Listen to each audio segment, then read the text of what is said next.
युद्ध खत्म हो चुका था, पर महाविनाश तो अब शुरू होने वाला था।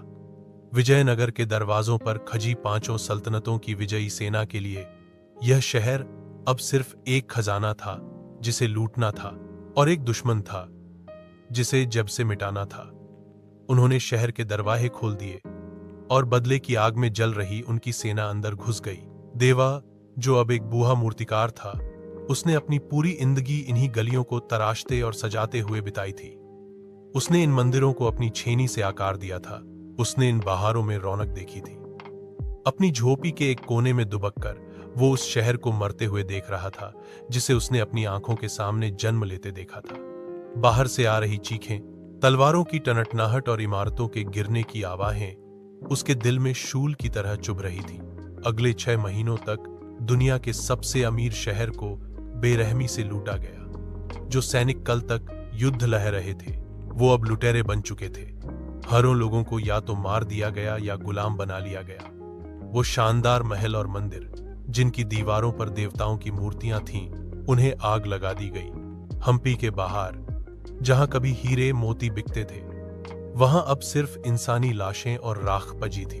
विशाल विरूपाक्ष मंदिर को तोहा गया।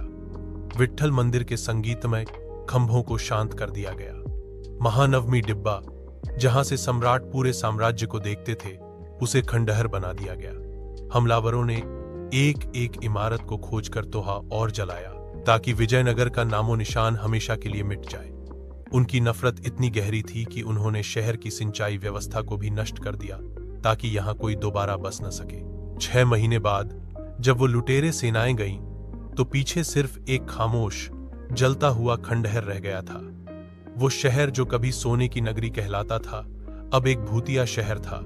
इमारतें काली पन चुकी थीं, गलियों में सन्नाटा था और हवा में सिर्फ जलने की गंध थी।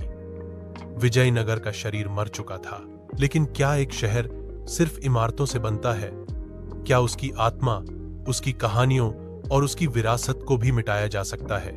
यह जानने के लिए देखिए द हिस्ट्री सूत्रा का अगला और अंतिम एपिसोड। अगर आपको यह कहानी दिल से छू गई हो तो वीडियो को लाइक करें, शेयर करें और चैनल को सब्सक्राइब करना न भूलें।